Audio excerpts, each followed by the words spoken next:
Hi everyone, it's Dr. Ramani and welcome back to part 3 of this episode on covert narcissism. So far you have a good sense of sort of what it looks like, how it might play out in a partner, a family member, or even in the workplace, and sort of some of the sort of passive manipulative techniques that happen that often play more on things like guilt. Many of you may not even recognize, you'll say, oh, is that what this is? I just thought he was being a brat. You realize his brattiness has a name. Now we're getting close to going to part 3 of covert narcissism, because I haven't already said enough on this. There's much more. Before we get to that, please hit the subscribe button, and then you can be subscribing to this channel and all the content we have on narcissism and other high conflict personality styles. Hit the bell to subscribe and you'll get daily notifications, not just on this series, but on all the content we put out nowadays on a daily basis. So let's go back to talking about covert narcissism. Now, clearly, covert narcissism has a very different feel than the other forms of narcissism. You're not going to see, like I said before, that usual charm, charisma, confidence trifecta. Their manipulation, while it's very much present, is not as direct as we see in grandiose and in malignant narcissism. They tend to manipulate through their victimhood, their passive-aggressive words, barbs, and actions, and by pulling on your sense of guilt. Yes, they're definitely going to gaslight, and yes, there's definitely going to be narcissistic rage. Their narcissistic rage is most often in response to a criticism or someone giving them feedback about how to actually do something rather than to complain about it. So say, listen, instead of complaining about that, why don't you do it? Then they are going to get very, very rageful.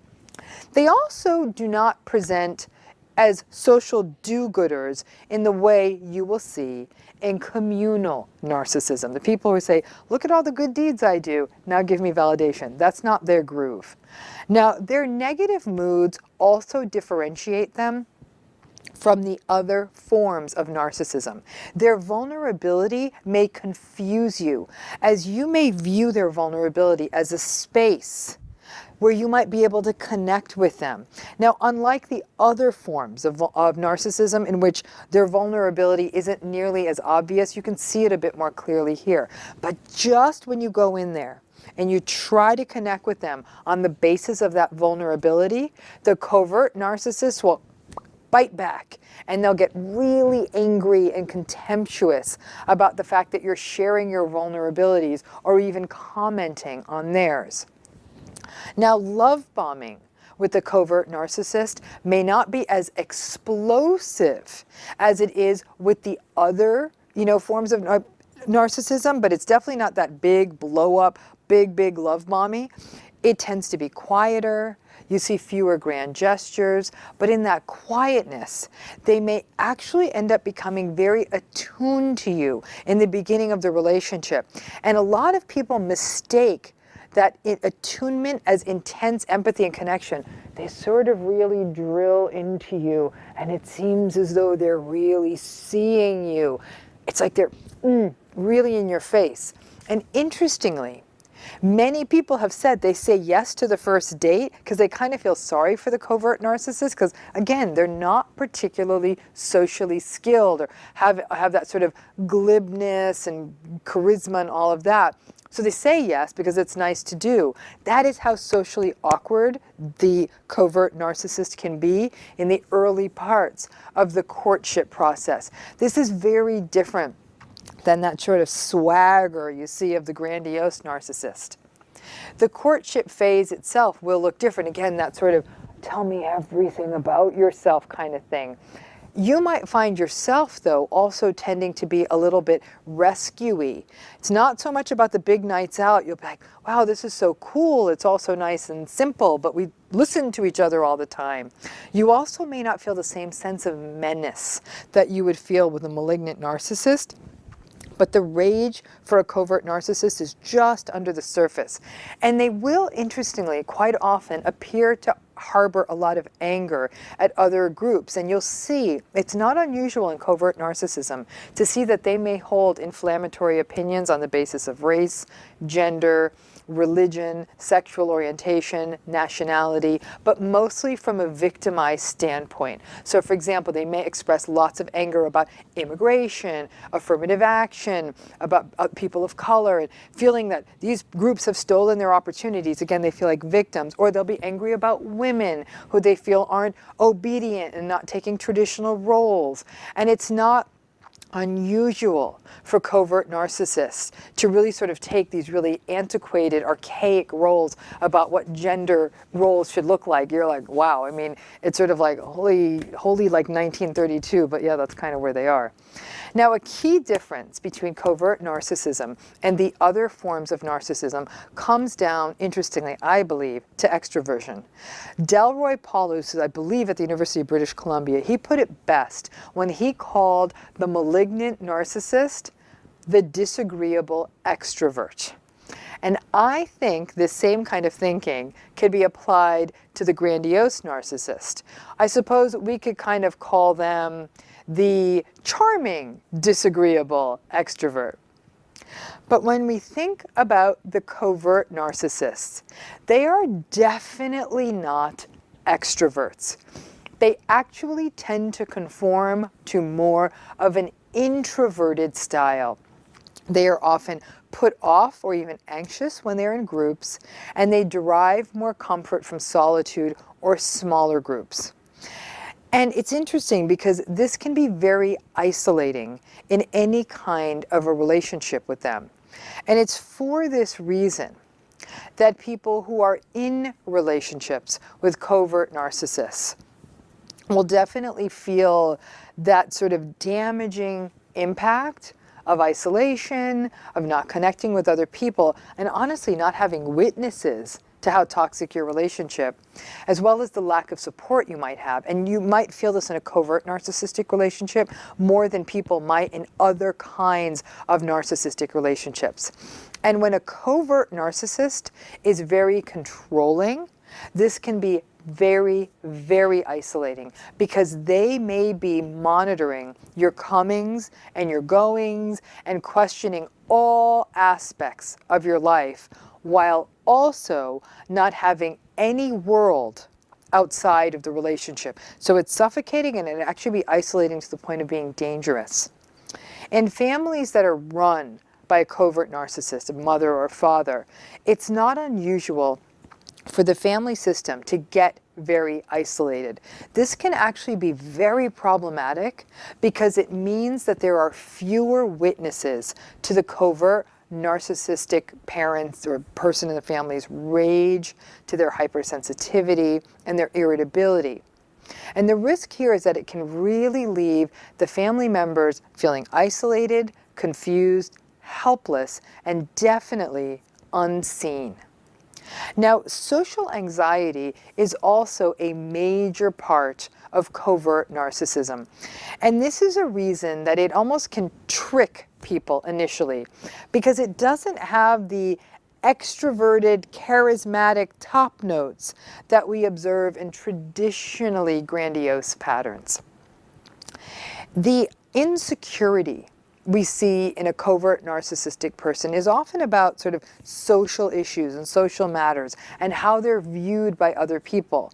So they can be very socially clumsy. And as a result, obviously, because they're so uncomfortable, they may avoid social settings or just be more reticent or shy or avoidant or just hold back in those kinds of settings. And that can definitely throw you off the trail initially in these relationships, because this is not the person who's sort of holding court, is the raconteur in the middle of the party that's charming everyone and telling stories and everybody's paying attention to them. They're the ones who look a little bit angry and brooding in the corner of the party. And the social anxiety is a chronic fixture, but it's manifested in any kind of a relationship with a covert narcissist as a contemptuous disregard for other people. So they'll write off social gatherings and parties and events as just being a stupid waste of time full of stupid people. So they're sort of having this defensive reaction formation like, oh, who wants to be at that stupid party? It is defensive because they're just not comfortable with them, so it's just easier to criticize these parties. Now, this is different than traditional social anxiety. In people who are socially anxious, just socially anxious, but who are not covert narcissists, what we see is that socially anxious people tend to avoid social situations, or they endure social situations with tremendous discomfort. But a person who is socially anxious will not dismiss those social situations contemptuously. They may do their best to hide their discomfort, and you might even look at them and see that they are nervous, but they don't behave in a way that we would consider mean. That's different than the covert narcissist, who will be spouting all kinds of judgmental and mean-spirited comments about a situation. A socially anxious person may at times feel very awkward and may catch their words or say very self-disparaging things. Like a socially anxious person will say, oh my God, that was such a dumb thing to say. I'm so sorry. And you hurt for them because they feel so uncomfortable. Covert narcissists will not tend to do that. Instead, they will disparage other people. Oh my God, can you listen to this guy just yammering on? He thinks he knows something. And they're definitely not likely to apologize for any of their social transgressions. Now, the covert narcissistic pattern can have a very toxic impact on you. Even from the beginning of the relationship, it is not uplifting to be with a covert narcissist because their negative mood states are so prominent. But over time, the chronic victimhood and the exhaustion of listening to their resentment and frustration and anger all of the time can leave you feeling very depleted. If you do keep falling for their tales of woe and their stance as a victim, you can wear yourself out, and you can wear yourself out because you're constantly trying to reassure them and rescue them and tell them it's all going to be okay. And this will end up wasting for you a lot of time, a lot of money, and a lot of emotional energy, and you will have nothing to show for it because they're not going to change. So, despite how toxic this pattern is, the relationship with the covert narcissist, interestingly, can be very difficult to step away from. And the primary reason for that is often both pity and guilt. For many of you, you got into this relationship or you stay in this relationship because you felt bad for them. You see their sadness or their anxiety and the fact that life, according to them, didn't go the way they wanted, so you may even feel guilty. You want and wanted to fix it for them.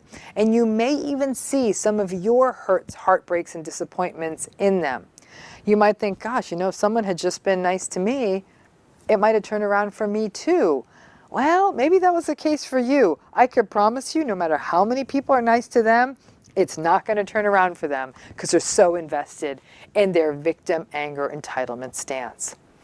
And as always, the almighty threesome of hope, guilt, and fear are at play here.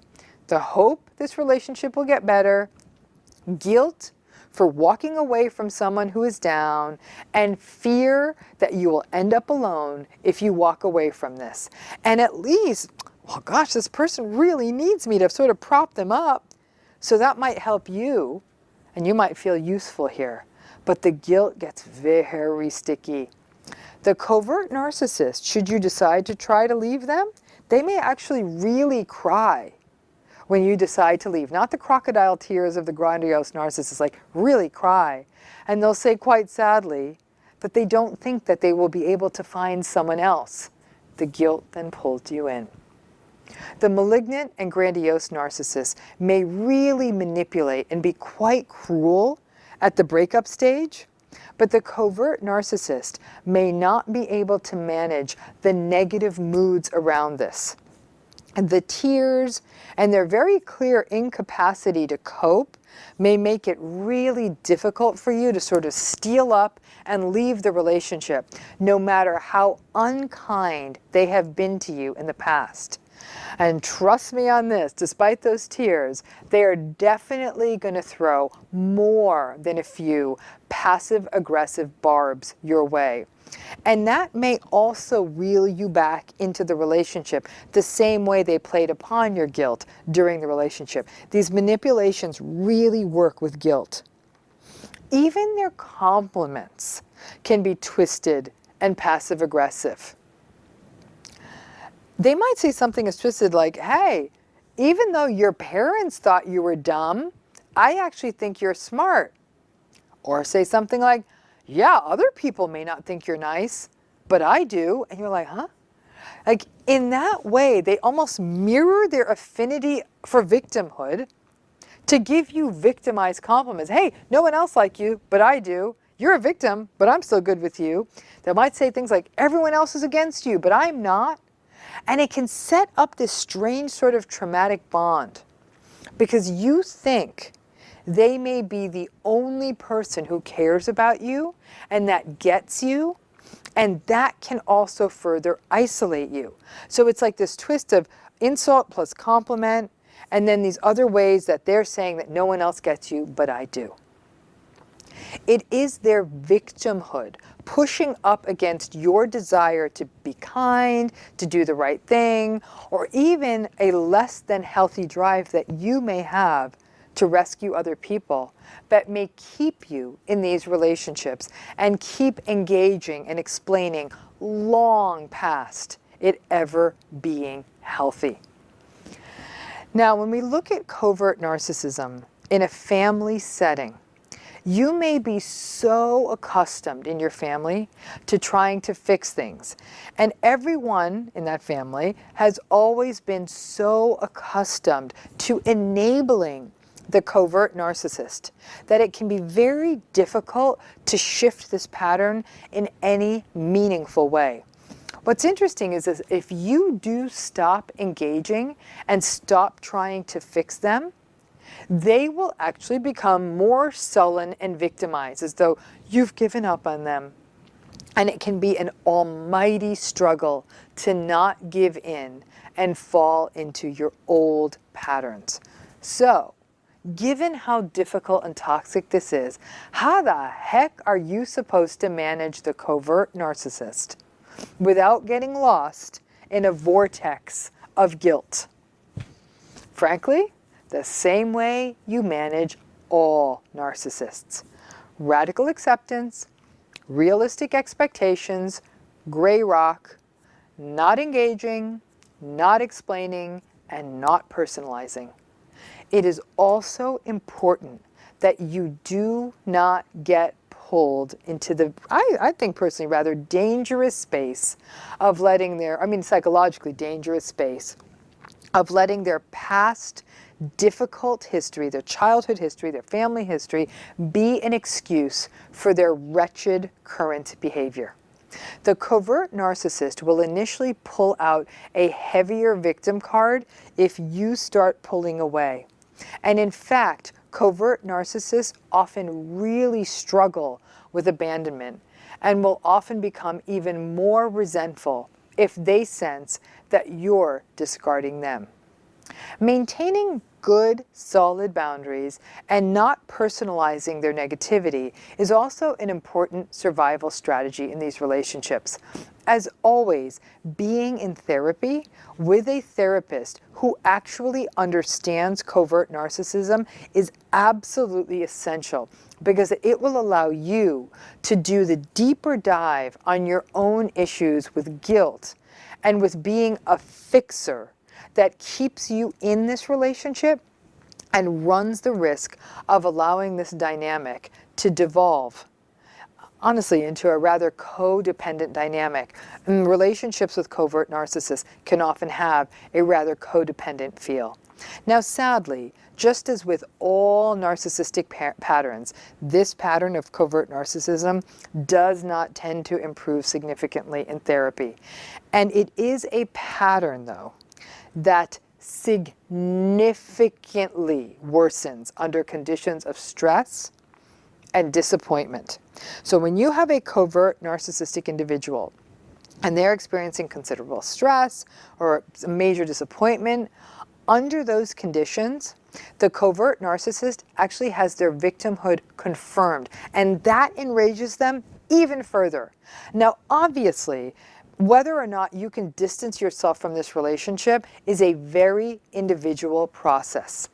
But either path, leaving or staying, I can promise you this, is going to bring significant challenges. Now, the pattern of covert narcissism can actually resemble many other mental health issues, including social anxiety, depression, post-traumatic stress, and as a result, it can be rather difficult to discern, what am I dealing with here? And it's going to take time to figure out. It takes time for me as a therapist to figure out. I've worked with many covert narcissistic clients over the years, and it's taken me months. And by then, though, if it's a relationship, a human relationship, by the time you figured out what it is, the guilt can make it really difficult to distance yourself. As a result, therapy, education, and support become critical tools for helping you make decisions if you find yourself in a relationship with a covert narcissist. Now, let's just bring it down to brass tacks, as I was talking about before, that introversion-extroversion distinction. The covert narcissist, let's put it this way, if the malignant narcissist is the disagreeable extrovert, I think we can say pretty confidently the covert narcissist is the disagreeable introvert. This pattern of covert narcissism is one that has actually raised so many questions on my YouTube channel and social media, and so I do hope that this 3-part episode on covert narcissism has really clarified what this is, how it affects you, why we get confused about it, the manipulative power of guilt in these relationships. It's a sticky one, and it is, especially if this is your parent, this is something that can probably be one of the main explanations for why guilt is such a powerful motivator for you. You can understand now how a person can go from having a covert narcissistic, guilt-inducing parent right into a covert narcissistic adult relationship. Thanks again for tuning in. I hope you're enjoying this content, and I sure hope that this video on covert narcissism clarified this rather complex topic. So please, as always, subscribe to this channel. It gives me the opportunity to see that there's a community actually interested in this. Drop your suggestions down for other things you want to know about covert narcissism right here in the comment section. We take these seriously. These videos come from your contributions and your ideas as well. And as always, hit that bell and you'll get those daily notifications every time we post a video. Bye-bye. Post a video. Bye-bye. Post a video. Bye-bye. Post a